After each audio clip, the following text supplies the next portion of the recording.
Manning, and I'm the Director of Communications here at NDN Collective. We are actually here at the NDN Collective Headquarters in Minuluzaha, Rapid City, and we're just about to get ready to do a press conference. We're going to shift in just a minute to our lobby, where we're going to hear from a few of our NDN Collective staff to talk about some really big and significant developments in the civil rights trial against the Grand Gateway Hotel. Today was actually supposed to be the first day of the Grand Gateway trial, where NDN Collective filed a lawsuit back in March of 2022 against the Grand Gateway Hotel. Today, it's been a series of a couple years, almost going on 3 years of events to bring us here today. But over the course of the weekend, a major turn of events with the Retsel Corporation, who owns the Grand Gateway Hotel, filed for bankruptcy, effectively putting all legal proceedings to a halt. So that's what brings us here today. While we were last week preparing for the trial, we are now in this moment of pivot. But for those of you joining us who might not know what the civil rights lawsuit was about, I want to make sure and update everyone. And so you may remember back in March of 2022, there was a tragic death of a Lakota man named Blaine Puyer at the Grand Gateway Hotel. And we want to acknowledge firstly and foremost the family of Blaine and all of his loved ones who continue to be over the past few years as well, dealing with all of the heartache and all of the things that follow losing a loved one. After Blaine lost his life at the Grand Gateway Hotel, Connie Uri, the owner of the Grand Gateway Hotel, made some public comments on social media that took fire right away. She essentially said, on a public platform where it was very visible to others, that the Grand Gateway Hotel was no longer going to serve Native Americans, and that she couldn't tell who was a good Native or a bad Native. And in that same comment, in that same post, while she publicly stated that Native Americans cannot be patrons at the hotel, she also invited hunters and travelers to come into the hotel, saying that they would get a special rate. And so just very callously, you can tell just in her statements alone, that's just really a elated statement in and of itself. Shortly after those statements were made, they were shared all throughout social media. So she stated an intent to violate the civil rights of Native Americans, because it is a violation of civil rights to discriminate somebody's service based on their race. But not only did Connie Uri make that threat, she actually acted on it, not once, but 2 times immediately following that threat. And both of those times were actually documented and recorded. The first time when a staff member of NDN Collective, Sunny Red Bear, went in and got an audio recording, which will actually drop into the chat for those of you interested in kind of going back into the timeline of how we all got here. So Sunny Red Bear went to the Grand Gateway Hotel requesting a room, and she was in fact denied service. A day later, we had other members of NDN Collective staff go and get a video recording of the same exact thing happening. Going up to the front counter was Valeriah Eagle, one of our staff, and NDN Collective, we are a remote organization and we bring people in all the time. So when she attempted to book a block of rooms there, while on certain online platforms it showed that there were rooms available, our staff were denied rooms. And so not once, but 2 times did the Grand Gateway follow through on that threat. So it was then, shortly after, that NDN Collective filed this civil rights lawsuit. A bunch of other things happened immediately after that, because of course, because this was posted publicly on social media, a lot of people knew about it all over. And it also really struck a nerve with a lot of people here locally, because in the state of South Dakota, in the Dakotas moreover, where Native American people are the largest minority group in a state it's predominantly white, like the racism is really palpable. And there's a long history of racism here in the state and in the Dakotas and in this continent moreover, but it's not always caught. It's not always so visible. But in that moment when civil rights were violated, as an organization that is dedicated to defending the rights of Indigenous people on one hand while also building solutions, we had to take action. So utilizing our collective efforts, utilizing our various strategies, legal and organizing strategies, we felt compelled to take this action on behalf of all Indigenous people who, we haven't always been in a position to take that action. But the civil rights lawsuit was filed. Then shortly after, there were a number of marches that were organized in the city where hundreds came, including several tribal leaders, representatives from tribal governments. There was one rally and march that took place and culminated in the front of the courthouse, and there was a press conference there. A couple days later, there was another march where tribal chairpersons, representatives of the tribal nations of South Dakota actually delivered an eviction notice and placed it in front of the Grand Gateway Hotel. And so this isn't obviously just an NDN Collective thing. This was an effort, and this was grassroots and community organizing. It was a bunch of people coming together saying no more. We're really ready to stand together.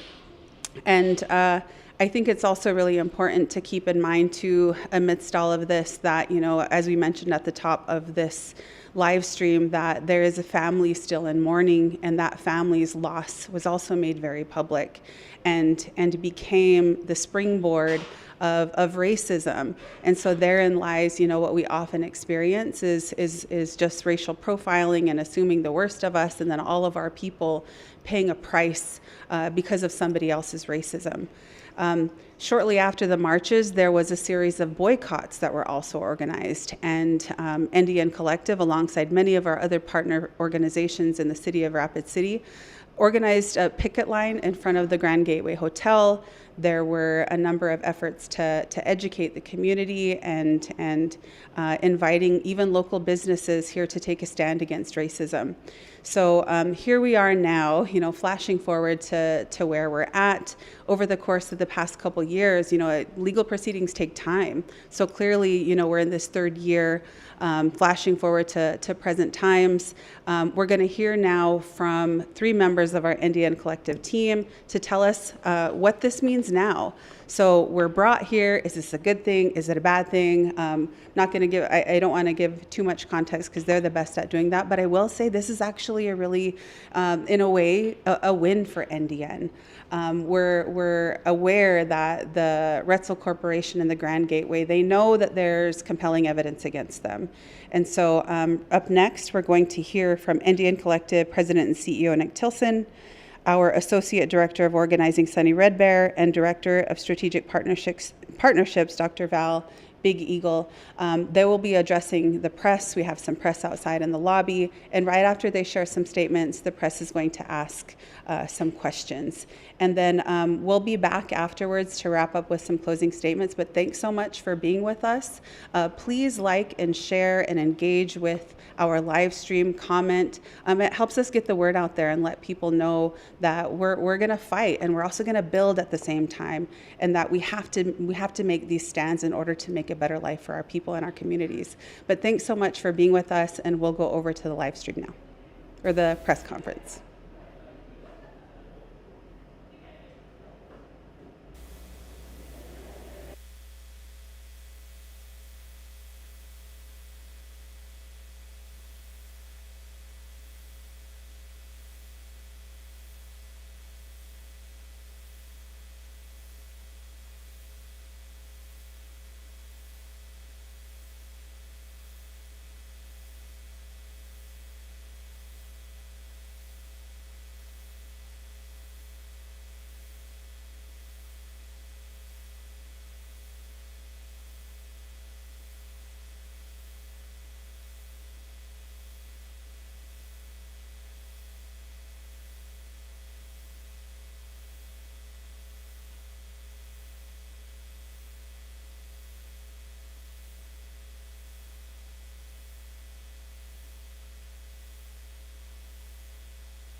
from our attorneys that the Retsel Corporation has filed for bankruptcy. And that's what brings us to the current events of today. We'll get into this a little bit later, but to be clear, it's an administrative bankruptcy. What happens under administrative bankruptcy is they try to reorganize their debts and their structure. We see it as a mechanism. We see it as a mechanism to delay the trial. At the end of the day, the Retsel Corporation basically had no out at this point. And they used the bankruptcy provision as a mechanism in a way to then delay the trial. And so that's where we're at now, because now bankruptcy has to deal with we have to deal with the bankruptcy laws before we deal with the civil rights case. But at the same time, I wanted to make sure that the community knows that this is also a good thing, because there should be zero tolerance for racism in our community, and racism should be not allowed here in our community. And there's a cost for racism. When you become both morally bankrupt as a result of racism, it could lead to you becoming financially bankrupt. And so it's not a small thing to go through bankruptcy. They'll be going into all of their financials.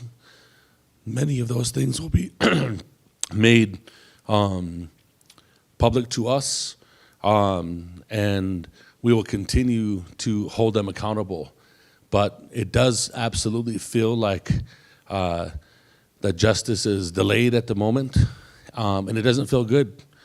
It doesn't feel good, because we wanted to see racism on trial, and we wanted to be able to make sure that all the people, because we recognize that us sitting up here, and those of us that are plaintiffs in this, that we are not the only impacted people by this, that this impacted people throughout Indian country, people directly in this community and throughout Indian country, and that we as plaintiffs are sitting here representing how Native people have been impacted, the fact that our civil rights could be violated, and that we can be dehumanized in our community.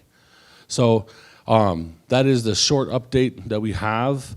I'll pass it over to Sunny to share some deeper context. Thank you. Thank you for coming. My name is Sunny Redbear. I am the Associate Director of Organizing at NDN, Minikoji, Hunkpapa, and Oglala, Dakota.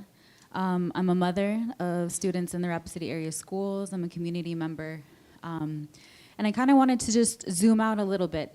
I wanted to talk about how this is so much bigger than the Uri family. This is so much bigger than the Grand Gateway trial as a whole. This trial is more than just one business or one family. It's about systemic discrimination that has impacted Native people in every corner of Rapid City throughout generations. The Uri family and the Grand Gateway Hotel are just symbols of a much larger and deeply ingrained racism that continues to thrive in institutions across our city. And this is really just a byproduct of racism. So systemic racism, it extends far beyond businesses and every institution, and we're seeing this in our community. And we've seen this racism in the Rapid City area schools, where Native students face disproportionate expulsions, criminalization, and discriminatory practices that were actually outlined by the Office of Civil Rights Investigation and report. And this is the school-to-prison pipeline that we talk about. We also see this within the Rapid City Police Department, where Native Americans are disproportionately targeted, harmed, and killed without accountability. So racism is embedded in every part of life for Indigenous people, from businesses, schools, law enforcement, and beyond. So I wanted to connect the dots a little bit here when we talk about the Rapid City versus racism campaign. Racism that we're challenging in the Grand Gateway case reflects the same patterns of practice of exclusion, violence and oppression of Native people face daily in other systems. And we've endured these injustices in our schools and through discriminatory practices and policies like the over-policing of Native students, and in law enforcement with the continued disregard for Native lives by the Rapid City Police Department. So this trial really just exposes racism that persists in every area of life for Indigenous people here. And we talk about, we had conversations the other day just amongst ourselves, thinking about how this is really a fight for civil rights in Rapid City here today. The struggle we're engaged in mirrors the battles of the civil rights movement of the 1960s. Back then they fought to dismantle segregation, and here we're fighting against systemic racism in Rapid City 2024. So, like the civil rights movement, this fight is about confronting deeply rooted systems of inequality, and the Grand Gateway trial is just one part of such a larger battle for justice and equality. And the Uri family may have sparked this trial, but we're here to address the broader system that has allowed such blatant racism to go unchecked for so long. So now is the time for every institution in Rapid City to be held accountable. I want to remind our city of that accountability does not go unchecked. And we believe that as Lakota people, and physically, spiritually, there's different ways that we believe that there's accountability playing out in our city. And right now, businesses, schools, and law enforcement are perpetuating racism. And they need to face their roles in maintaining that inequality. This trial is a crucial step, but it's just the beginning. And the fight for justice in Rapid City won't stop until every system is held accountable for the harm that it has caused Native people. So we're challenging Rapid City to make a choice, continuing allowing racism to fester or stand up and reject it once and for all. And that's what Rapid City versus racism is. So I wanted to give a little bit of context and touch on some of those points that are very important to speak about. This is not just the Uri family. We're not focusing on that. It's not just one police officer. These are systems that have been put in place to oppress our people. And it's time to bring accountability and to show what accountability can look like. I think a lot of times we say the word, but then we're like, what does that really mean? What does that look like to us? And we're here to show it through actions and to give different ways, alternatives to what already exists. Dream bigger. Let's create what we want to see in our community. We're not here to just point fingers and say, you're doing this, you're doing that. We're also here to create solutions. And we're here to create solutions together. So, yeah, I'll pass it over to Valeriah here. Dr. Valeriah Big Eagle, I'm the Director of Strategic Partnerships. And really speaking to this as a mother and as a community member, I know that our community, our ancestors, I know a lot of unchis, grandmothers, and lalas, gakas, grandfathers that have been fighting racism and discrimination in our community for generations.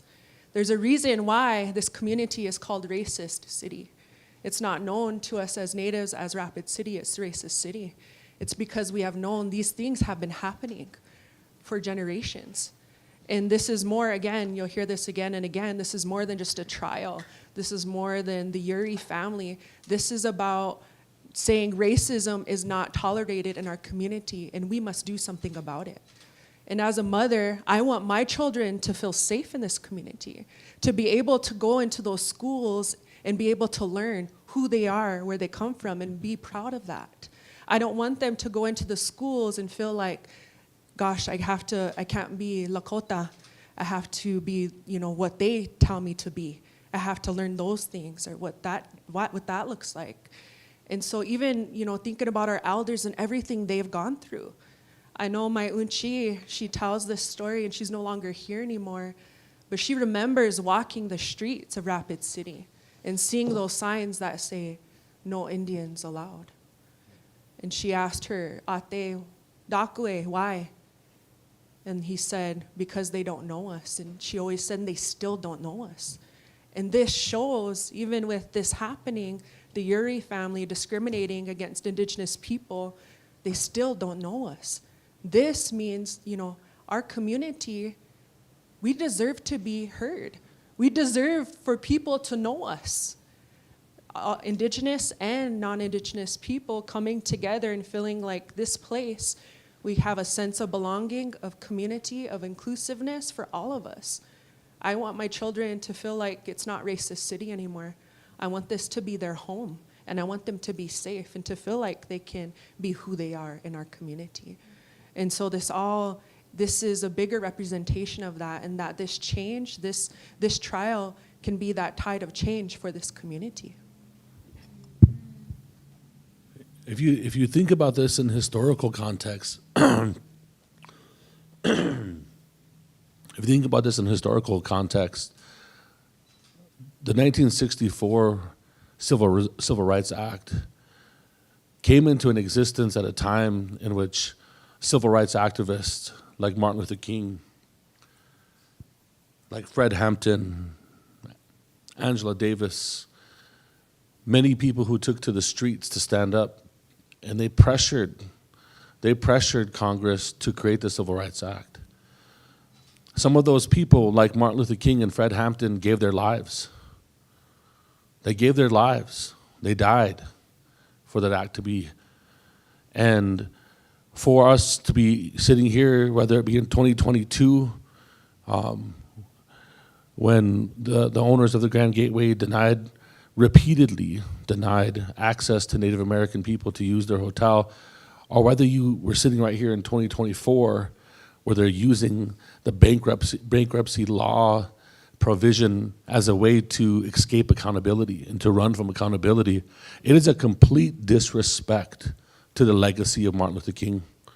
It's a complete disrespect to the generation that has come before us, who sacrificed for this law to exist here.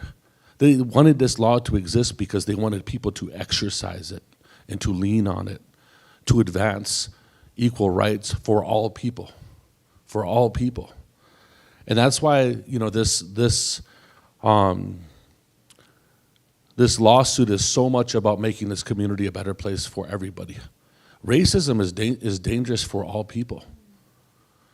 The minute that we start dehumanizing one another, and the minute that we start having the lack of people seeing each other as human beings, it creates a more violent place in our community. And that's why so much of this lawsuit is, but the lawsuit is going on. The lawsuit is going to go. We will see our day in court. Racism will be on trial in this community, whether it be towards the end of this year or in the spring of 2025 or whenever it has to be. In the meantime, every business owner in this community should recognize and think about how they treat Native American people here. They should recognize that racism is not accepted in this community. And if you perpetuate in this community, you will be held accountable. Native American people and our allies in this community is done turning the other cheek. We're done with that era. And that people will be held accountable here, both in the private sector and in the public sector, because that's what needs to happen. We need to build new culture in order to move our people forward. And so I ask us to think about those things. You know, when you look in the historical, whether it be the lunch counter sit-ins in Birmingham, Montgomery, Alabama, and then you see the Indians being denied service here today, that's a continuum of that struggle. And at this moment in the history, it is absolutely imperative that we as a people come together to stand up against racism and recognize when we say Rapid City versus racism, we mean everybody. We mean everybody in Rapid City of all walks of life versus racism. And I go back to when this incident first happened and when we first filed this federal lawsuit and when we first marched, there was people from all walks of life who came because they seen this as an injustice. And I encourage people in the Rapid City community to continue to stand up and to have our allies stand up too, not just Native people standing up to racism, but having our allies and our accomplices and people who care about justice in this community to make a stand against racism. Lastly, I just want to address this loophole. You know, the loophole of the bankruptcy filing. You know, bankruptcy law and bankruptcy filings is purely a stall tactic here, and they aren't going bankrupt yet. This is an administrative bankruptcy filing, and so it was really used as a delay tactic to delay having to go into court today, because they were not ready to go to court, apparently. It's also an indicator that this is affecting the bottom line of their business, where they're going to have to relook at their debts and relook at restructuring their entity. But and during this process, we will be able to ask the bankruptcy, bankruptcy judge that we should be able to move forward with this trial, because different types of bankruptcy could run on for years, depending on the types of it. This one is supposed to be fairly fast. That will get us hopefully back into federal court. And that's just a reminder that this is a federal matter. We are in federal court under a federal violation.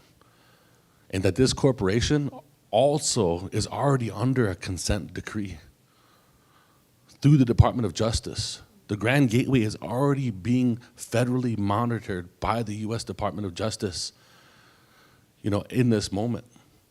There's 2 other lawsuits against this corporation. There's another family that's not even from Rapid City who had racism that they denied hotels to. There's the wrongful death lawsuit put forward by Blaine Pooyer's family, and rightfully so. These are bad actors in our community. And when we tackle systemic racism, we also have to hold bad actors accountable while we change the system. And so this is where we're at. This is the update, and this is a pivotal moment for us as a community. And I think that wraps up our comments section. And I think we can take questions at this time from the media. I was curious about the strategies. You're talking about alternatives and strategies to bring the community together, and I was just curious about that, because at the city council there were, or I guess it was the Rapid City schools. At the Rapid City schools, there were quite a few people who stood up and denied that, what had occurred, as reported by the Office of Civil Rights. They denied that it even happened. A lot of people did. So I'm just curious about what the strategies are to bring people together. I think it's very important to recognize that the Office of Civil Rights of the United States did a full investigation into the Rapid City area schools of a span of 14 years. These are not just opinions or accusations, these are facts. And I think as a community, we need to stand by the facts, and there needs to be accountability. And when we talk about strategy, we like you said, we also need to have alternatives, and we need to create a plan together to start addressing the root causes of the discrimination, of the over-criminalization of our children. And the way to do that is through accountability and really being open and having open dialogue with each other to start creating plans together. And that means community involvement. That means listening to Indigenous voices, Indigenous leadership, and also having people, having positions filled by Indigenous people as well. So I think that there's a lot of different areas, and if people just take a moment to look at the OCR report, and now in Rapid City area schools has stepped into an agreement with the OCR, there are section by section with deadlines of how our community members can have input and can come together to create a plan together to address the racism that exists within our schools. And so I think, the strategy really is community. It's unity. It's coming together to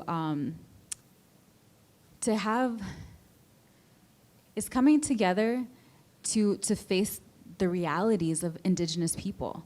This is our daily, everyday life. Our children go to that school every day. And so I think it's really important to stop gaslighting us into thinking that these things aren't happening, that racism isn't here and it doesn't exist. And we need to face the facts. And so I think it's very important to start, for everyone to be informed. I think at the Rapid City Area School board meetings, what I saw was a lot of those people have not even read that report. Read the report. Well, what that's saying to me is that it's not important. What's important to them is protecting one administrator. That was important to them. We're trying to protect our kids. And so I think it's important to come back to that point, and come back to humanizing our children. And so that's what I would say to that. And to add to that, just a little of what Matankala Sunny was talking about, coming together as a community. I'm the director of strategic partnerships, and being able to meet with folks and letting them know, like, in the end, we're here as we're trying to have these solutions, and we want our community to be involved. We're not the bad Indians, right? And so with the schools, working alongside the schools, there's a lot of opportunity with the Office of Civil Rights, that whole report, how they're supposed to address those things, and making sure that our community members know how to do that. So we can also serve as a liaison with them. And so looking forward to what that will look like with the schools. I know that they have their Indian Ed Parent Advisory Committee, they have an Indian Ed department, and they're hiring someone right now for that OCR complaint in particular. And so working very closely with them, because again, it's about our kids.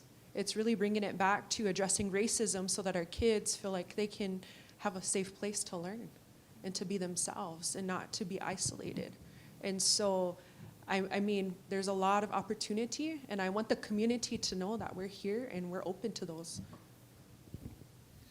Yeah, one thing I wanted to say in this too is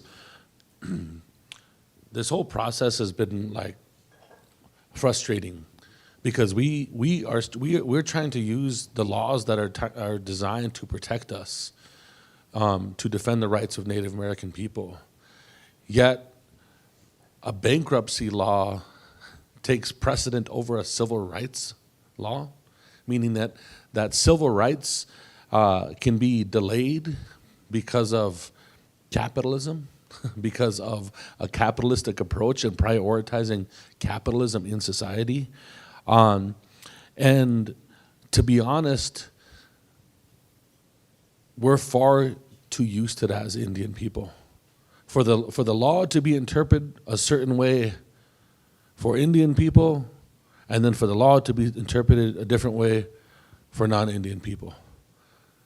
I remember when we filed this lawsuit, the vast majority of elders that I talked to said, "Thank you for standing up. Don't expect that law to bring any justice to your people. It never has." And I remember that thinking. But we've always been here at NDN Collective trying to do multiple strategies. We understand that a legal strategy is not going to be the strategy alone to end racism in this community. It's just a mechanism to create some accountability for what's happening here. And so, when we think about broader solutions, I mean, to be honest, there's probably certain provisions in the bankruptcy law that need to be changed to give civil rights a priority. And those are policy things that we may work towards in the future. to improve quality of life for people with civil rights, not only just in this community, but in communities all across the country. And the last thing, as it relates to your question around bringing people together, is we have to change. We have to have these conversations at every kitchen table in Rapid City. There's no forum that is going to solve this problem. There's no one town hall. There is no one human relations committee. There's no one thing that is going to solve these things. We have to bring these conversations to the kitchen table of every dining room in Rapid City, and there has to be a reckoning. We have to be able to share, the same history accurately. We have to be able to share the same data. I mean, it's one of the reasons why the Rapid City versus Racism campaign has been calling on the Department of Justice, for the better part of 2 years now, to do an investigation into the Rapid City Police Department for the killing of Native American people at the hands of the Rapid City Police Department. We've been calling on the Department of Justice to come here because they tell us that's not happening, yet we still are burying our people, right? They tell us it's not happening, our people are dying in the jail. They tell us it's not happening, our people are ending up in a hospital, So we know it's happening. But the purpose of trying to create a Department of Justice investigation into the Rapid City Police Department is so that we have a set of data that came from a third party that basically tells this is what's going on in this community and this is what we need to do about it. You've seen that happen with Rapid City area schools, and that creates a whole other body of work, but we're here for it. We're here for that body of work because we want to see this community move forward in a healthy and strong way, and we think it's possible.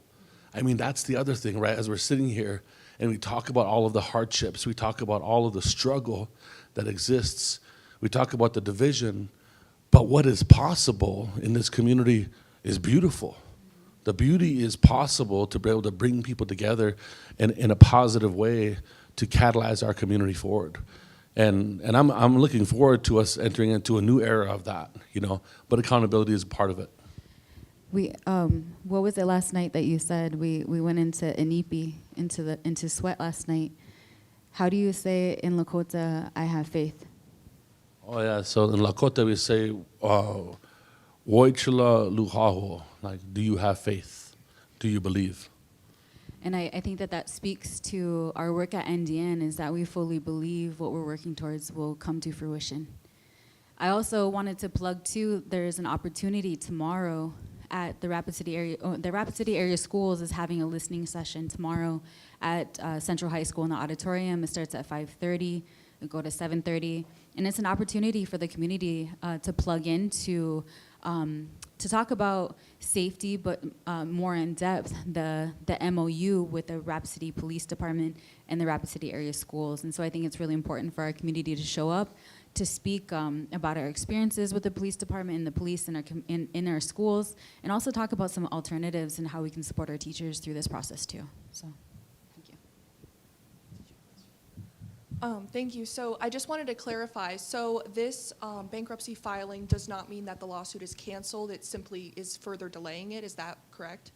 Yeah, this filing specifically is a Chapter 11 filing that allows for the business to continue to conduct business, and they're allowed to continue conduct business. But in order for the civil rights case to go forward, this has to be completed, because the bankruptcy filing law basically says that if there's other matters, that there's a stay put on those other matters. A judge in the bankruptcy filing could say that the reorganization of the Retsel Corporation doesn't have anything to do with this. That's up to a judge in the process, in the bankruptcy process. And our attorneys will ask him that.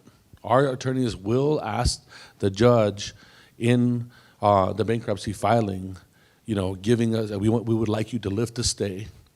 This has been dragging on for a few years now, and for it to move forward, and that judge will make a determination. We determine in this type of administrative filing that there'll be, that they'll be hopefully moving through, Chapter 11 reorganization quickly, because this is not disillusion, right? Sometimes you hear the word bankruptcy and people are like, oh, the business is going down right now. To be honest, it's an administrative function. Disillusion would be, it would take years for that, but that's not what this is. And so, other factors would take into consideration of when this trial would be, including the federal judge Pearsall's schedule, and other things like that too. Yep. Was there any other questions? Yeah. I have one question.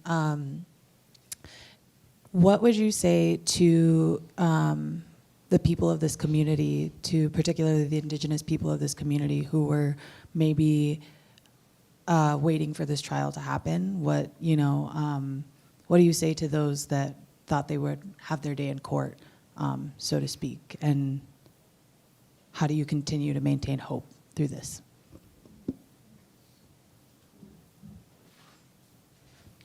So to our people in our community who are ready for this trial, we even had an Unchi who was ready to fill the courtroom this morning. I would say continue in prayer. We also wanted this to happen. I know that this is a stall tactic, but to continue in prayer that what is going to happen is what's meant to be, that we'll have some justice for our people regarding racism, and to continue to put those positive prayers out there that we will get resolve, we will get resolution regarding this trial. I would also say to stay hopeful, and that we as Indigenous people, we're resilient. We understand fights for the long haul, and we talk about like staying ready at all times. And I also want to point out that this is such a small piece of our work that we do. I know the Grand Gateway trial, like it's big, and it was actually one of the priorities of this administration is to highlight and to prioritize protecting the civil rights of Indigenous people. I'm looking forward to seeing how that plays out, but also that we have so much other work that we're doing. And so please, to our community, this is on hold. We're gonna go ahead and set this over here for now. We have so much other work that you can help plug into, that you can take part in. Come visit us here at our office at HQ. Come listen to our podcast. We have a lot of different ways that you can plug into our work. If you have questions, you want to have a cup of coffee with us and talk to us about your own lived experiences or the things that you're going through in this community as well. We love to hear and be informed of the things that are happening in this community that a lot of people don't hear or talk about.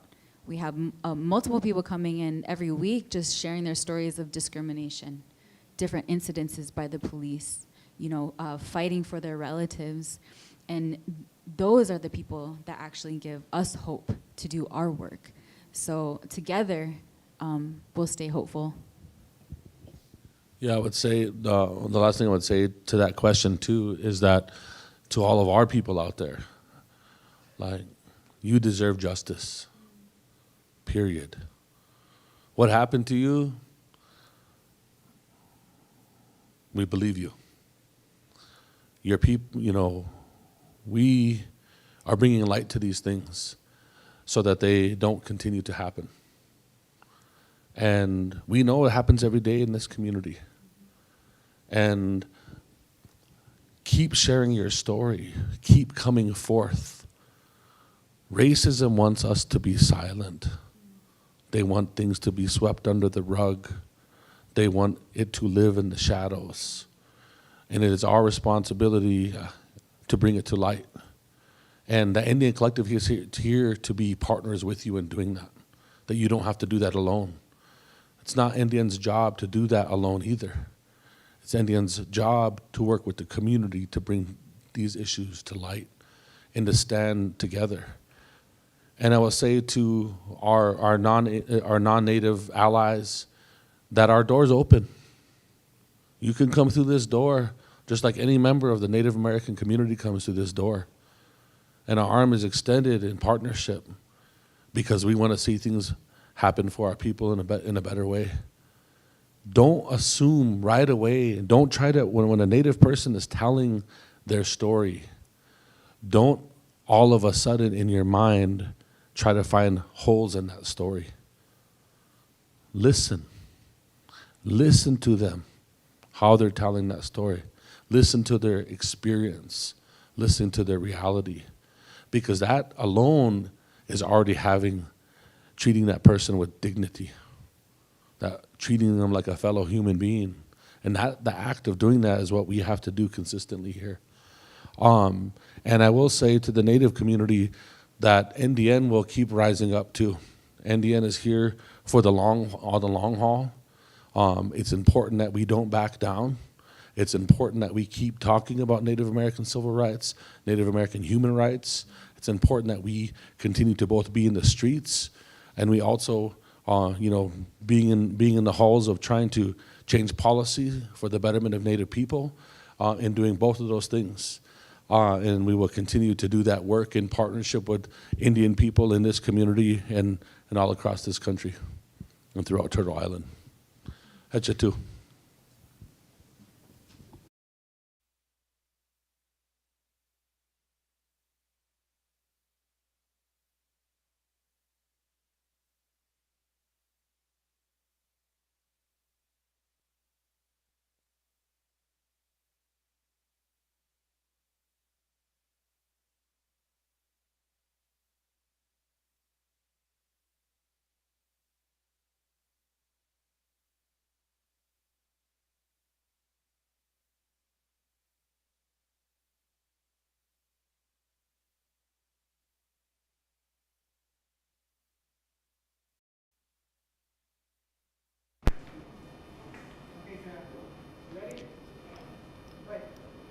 Bijat, thank you so much, relatives, for joining us for our press conference. Again, I'm Sarah Sunshine Manning, Director of Communications here at NDN Collective. And we just heard from Sunny Redbear, NDN Collective Associate Director of Organizing, Nick Tilsen, NDN Collective President and CEO, and Dr. Val Big Eagle, Director of Strategic Partnerships, addressing where we're at now with the Grand Gateway civil rights lawsuit. And as you heard from all of our representatives from NDN Collective, we're still moving forward. And so I also want to take this moment to, in addition to our panelists, acknowledge and thank every single person who helped us on this journey so far.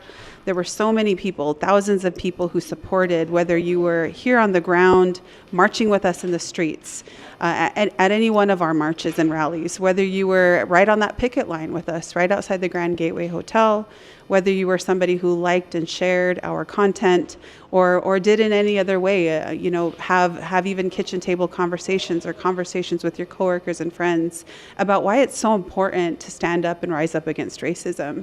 And as we've seen, over the past few years, sometimes the process is long, but that multi-pronged approach to addressing injustice is just what we're here for, and it's a continuation of what our ancestors have been doing since 1492 at their own resistance. And so, again, we acknowledge the collective effort that brought us here. The work is going to continue. NDN Collective is going to continue organizing, and we'll also continue to tell the story of future developments. I also want to say, too, it's really important for us here to frame this with our own media. We invite the press to write and cover this story even more. We're really grateful to have a nice showing of press here as well. But here at NDN, it's critical that we create our own media, too. It's critical that we continue to shine a light on injustice, to tell our own stories of our people from our own perspective.